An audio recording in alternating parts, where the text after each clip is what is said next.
So, hi guys, welcome back. Today we'll be looking at Palantir Technologies. Palantir Technologies is a public American software company that specializes in big data analytics, and they were founded in 2003. In 2020, they finally topped the $1.1 billion USD revenue mark, and I believe the company has a very promising growth story looking into the future, especially with their increasing ties with the US government. So today we'll be doing a stock analysis on this company. If you do enjoy, consider subscribing. It is free and it does help me out a ton.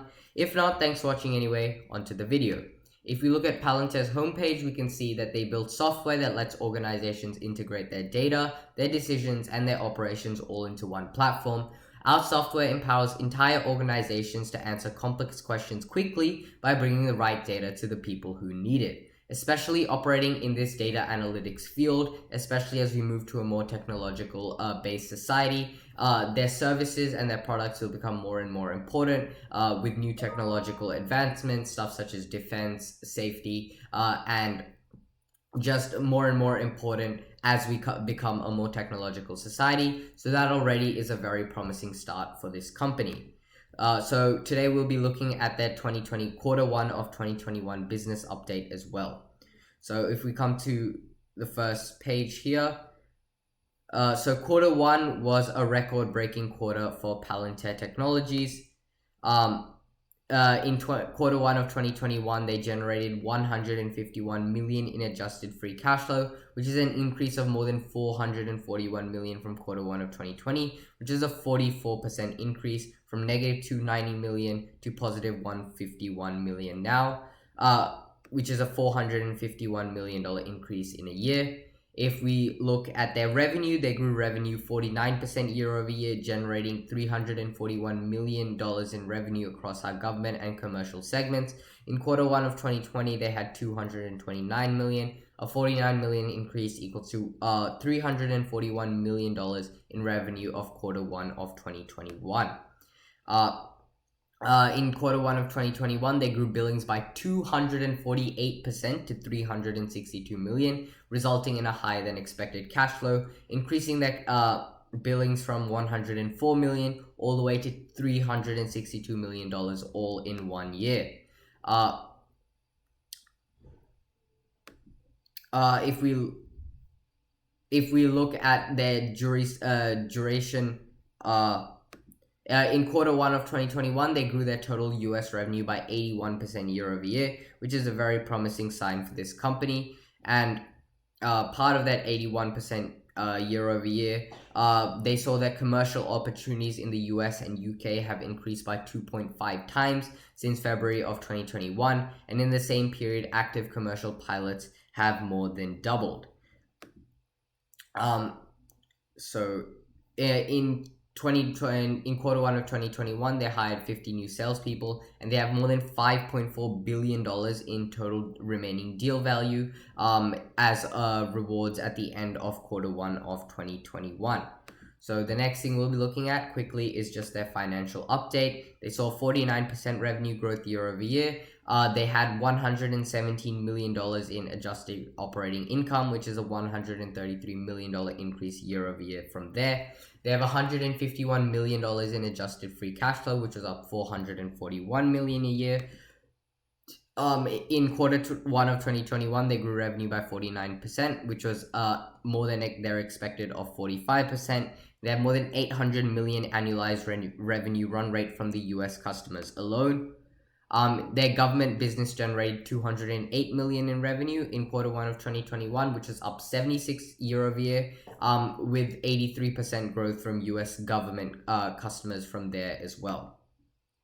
On their commercial business, they generated 133 million revenue of quarter one of 2021, which is up 19% year over year, with 72% growth from US commercial customers there itself. Although 19% doesn't seem the same rate as the rest of their growth, 20% year over year growth in revenue in any segment is amazing regardless, and it's still another positive for this company in that regard as well. They had in quarter one of 2021 with $2.8 billion in total remaining deal value, which is up 40% year over year. They have more than 15 deals which are worth more than 5 million, 6 deals which are worth more than 10 million, They have an average contract duration of 3.7 years, and they have an average contract duration with commercial customers of 4.6 years in that regard. So they can adjust how much revenue and profits they're making for 4 to 5 years into the future, which is very promising, especially when it comes to making upfront costs with the profits that they will be making later on. And since the ties are with the government, there's a very high chance that it will continue in that regard, and there is not too big of a chance that the government will suddenly cut a deal straight off the bat like that. They added 11 new commercial customers, and their revenue per customer was up 29% to 8.1 million, and their average revenue per top 20 customers was up 34% to 36.1 million in that regard. You can look over here as well that they're not too reliant on very few customers. The average revenue for the top 20 customers was 36.1 million. Compare that to the few hundred million in revenue that they made in quarter one of 2020, in quarter one of 2021, and you can see that they have a wide variety of customer base in this regard as well. In 2021, they adjusted their gross margin to 83%, and their contribution margin grew 60% in that regard. Again, very promising signs for the company. They generated 117 million in adjusted operating income, which resulted in an operating margin of 34%, which is much higher than the prior guidance of 23% there as well. They generated 151 million in adjusted cash flow, which had an adjusted free cash flow margin of 44%, especially up from a negative 290 last year. Finally, the company has a positive free cash flow now as well. So the last thing we'll be looking now is they're looking ahead statements. In quarter two of 2021, they're expecting revenue growth of 43%, or 360 million. They had an adjusted operating margin of 23%, the same as last time. But as we saw this time, they beat expectations, and I wouldn't be surprised if they beat expectations next time as well. For the full year of 2021, they are raising their adjusted free cash flow guidance from break even to in excess of 150 million. So that's a good cash flow guidance for the company. And long term, they're looking at revenue growth of 30% plus this year, and 30% compound annual growth rate for the next 4 years as well. So the company's management looks very promising in what they see in the short term and the long term as well. So I believe that this is a very promising sign for this company. So the next thing we'll be looking at is where this future growth is coming from. So in addition to direct contracts through the Department of Defense, Palantir also had a major contract with the Department of Energy with a contract obligation of 7 million there. On top of this, they have the JEDI contract, which was previously disbanded, worth 10 billion. This will be split up through multiple smaller companies, and Palantir will once again get a small percentage of the share. On top of this, they're also operating on the NNSA's Safety Analytics Forecasting Evaluation Reporting project named SAFER, and that will once again deal very solid numbers to their top and bottom lines in that regard as well. On top of that, they have 16 new additions in quarter two of 2021. They have signed 16 new contracts with the United States government, with 91.4 million in current contractual obligations and 202.73 million in total contract value when all the base and option values are combined. So Palantir continues to increase its partnership with the United States government, which should be viewed positively. And despite if it's coming for the government or not, revenue is revenue for this company, and having more revenue into the future, especially with a very safe bet such as the United States government, is very promising for Palantir. In quarter one of 2021, Palantir experienced 76% year-over-year growth in revenue generated from their government contracts. In quarter two of 2021, they added more than 91.4 million in the current and 202.73 million in potential total contracts from their contracts with the US government. This does not include any contracts from United States allies, which Palantir has also been increasing its involvement over the past several years.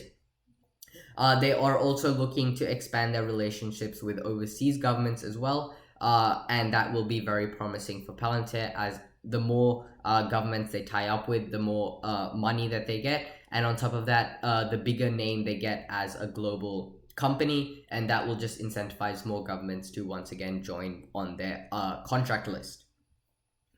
I believe overall, Palantir looks very promising with more and more deals with the US government. It is looking very promising into the future. We're looking at more than 30% compound annual growth rate for the next 4 years as well.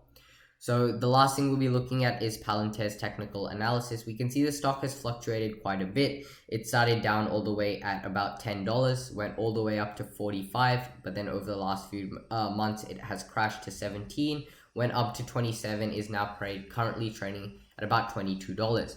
At $22, it's trading both below the 20 and 50-day simple moving average, while the 50-day simple moving average has not gone under the while the 20-day simple moving average has not gone under the 50-day simple moving average. So the stock has still overall maintained its uptrend over the last few months despite this volatility. So the current stock price looks very, very cheap, especially with the future growth that the management expects it to deliver, and with its future growth on top of that they don't expect as well. So I believe right now is a very good time to enter the market. Obviously, ideally, you would have wanted to enter a few weeks ago on the 10th of May where it was just $17.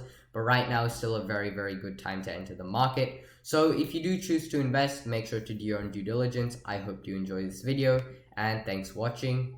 Bye.